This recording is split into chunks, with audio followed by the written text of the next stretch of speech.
வணக்கம். நாம் இன்று பார்ப்போது மலையில் நினைக்கிறேன். காதல் கதைகளை ரசிப்பதற்கு இந்த காலத்தில் ரசிகர்கள் இருக்கிறார்களா என்பதே சந்தேகமான உள்ள நிலையில் இப்படியான காதல் கதைகள் அபூர்வமாக வந்து கொண்டு தான் இருக்கின்றன.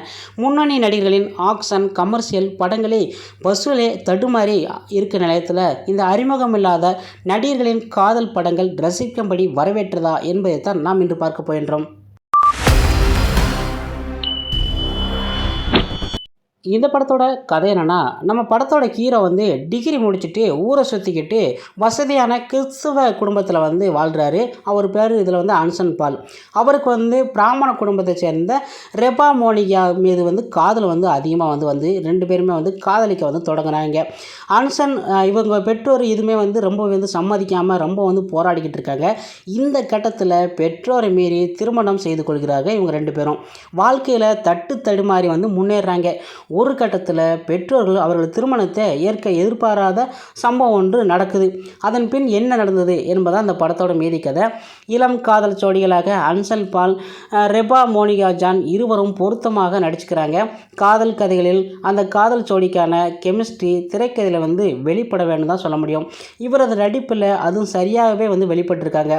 பல காதல் கதைகள் கதாநாயகனை வேலை வெட்டி இல்லாதவனை என காட்ட வேண்டும் என்பதற்காக இயக்குனர் சபதம் எடுத்திருப்பாங்களோ தெரில. எல்லா படத்துலையும் அப்படியே எடுத்துருக்குறாங்க.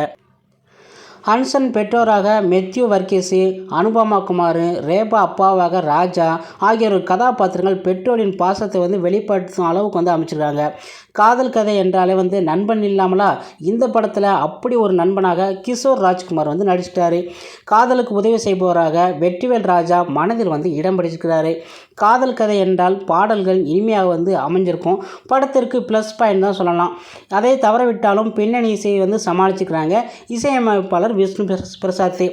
காதல் படம் என்றாலே வேறு வேறு மதங்களை சேர்ந்தவங்க தான் காதலிக்க ஆரம்பிப்பாங்க அப்படிங்கிறத இந்த படத்துலையும் அதே மாதிரி தான் காமிச்சிக்கிறாங்க. இருந்தாலும் கிளைமேக்ஸில் நாம் சிறிதும் எதிர்பார்க்காத ஒரு திருப்பத்தை வைத்து கடைசியில் ஒரு முக்கியமான ட்விஸ்ட்டை இயக்குனர் கொடுத்துருக்கிறாரு. காதல் ஜோடிகள் அனைவரும் காண வேண்டிய ஒரு சூப்பரான ஒரு ஃபேமிலி சென்டிமெண்ட் படம். இந்த படத்துக்கு நான் கொடுக்க வேண்டிய ரேட்டிங் 5க்கு 3.5 கொடுக்கேன். அந்தளவுக்கு இந்த படம் பழைய காதல் படம் மாதிரி இருந்தாலும் கடைசியில் ஒரு டிஃப்ரெண்டான ஒரு ட்விஸ்ட்டோட முடிச்சுட்டார் இயக்குனர். ஓகே ஃப்ரெண்ட்ஸ், உங்களுக்கு நம்ம வீடியோ பிடிச்சினா மறக்காம நம்ம சேனலை சப்ஸ்கிரைப் பண்ணுங்கள், லைக் பண்ணுங்கள், ஷேர் பண்ணுங்கள். உங்கள் ஃப்ரெண்ட்ஸ் அனைவருக்கும் ஷேர் பண்ணி நம்ம சேனலுக்கு ஒரு லைக் பண்ணுங்கள்.